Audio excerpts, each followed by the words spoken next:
Hey YouTube! Today we're making a geometric collapsible tote bag from craft felt. Here I have two square pieces of felt. I've already drawn a 4x4 square grid as a guide to transfer the fold lines. The plan here is to mark out all the mountain and valley folds, and then we will use the sewing machine to sew up the creases. So I'm marking all the mountain folds in blue and all the valley folds in white.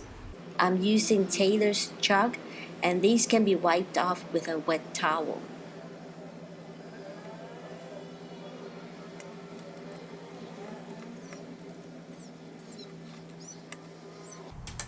So this is what it looks like after I've completed the markings. So do you see a repeating pattern here? In this first row of squares, the mountain folds are running along like a W, and in between are the vertical valley folds. And this same pattern runs on every row with the folds reversed. So if you want to make your bag wider or longer, you can continue this pattern on a larger grid. So here are the dimensions I use for my bag. You can screenshot it and use it as reference. We will start by sewing all the mountain folds first. So fold where the mountain folds are, the blue line, and sew right on the fold.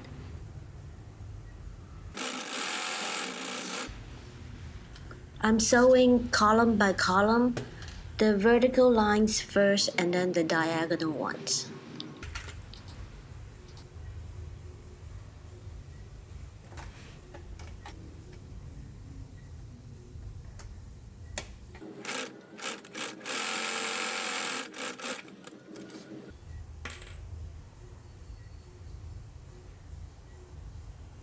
If there is a corner where the lines meet, start sewing about 2 to 3 millimeters away from the corner. If you sew all the way to the corners, the crease will get bumped out of shape.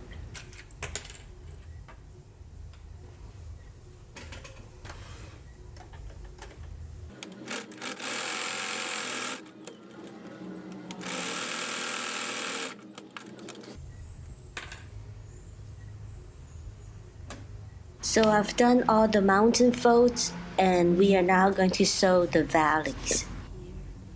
We will sew on the back of the felt. So add pins to guide you where to end or start the stitching.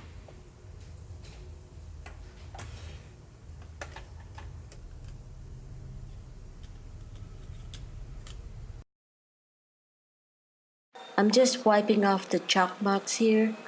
So I make a mistake and I didn't like this apex so much. So I will flip it over and use the other side as the bag's front. We will now copy the folds onto the second piece of felt. The side with the chalk lines will be the inside of the bag. So it needs to be identical to the front piece, if you get what I mean, because the two pieces of felt will have to kind of cup together. So when you sew the sides and the bottom together, you can collapse the bag.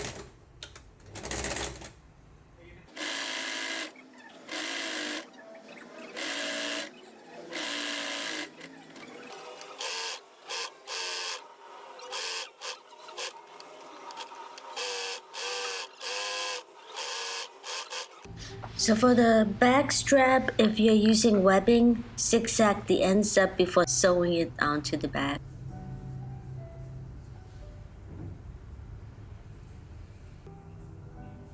I recommend a shoulder length strap since the bag's opening tends to pop open when there's stuff inside, and if you carry it shoulder length, it will help close the bag's opening. I ended up using this suede handle, this suede ribbon as a handle, because I like the color.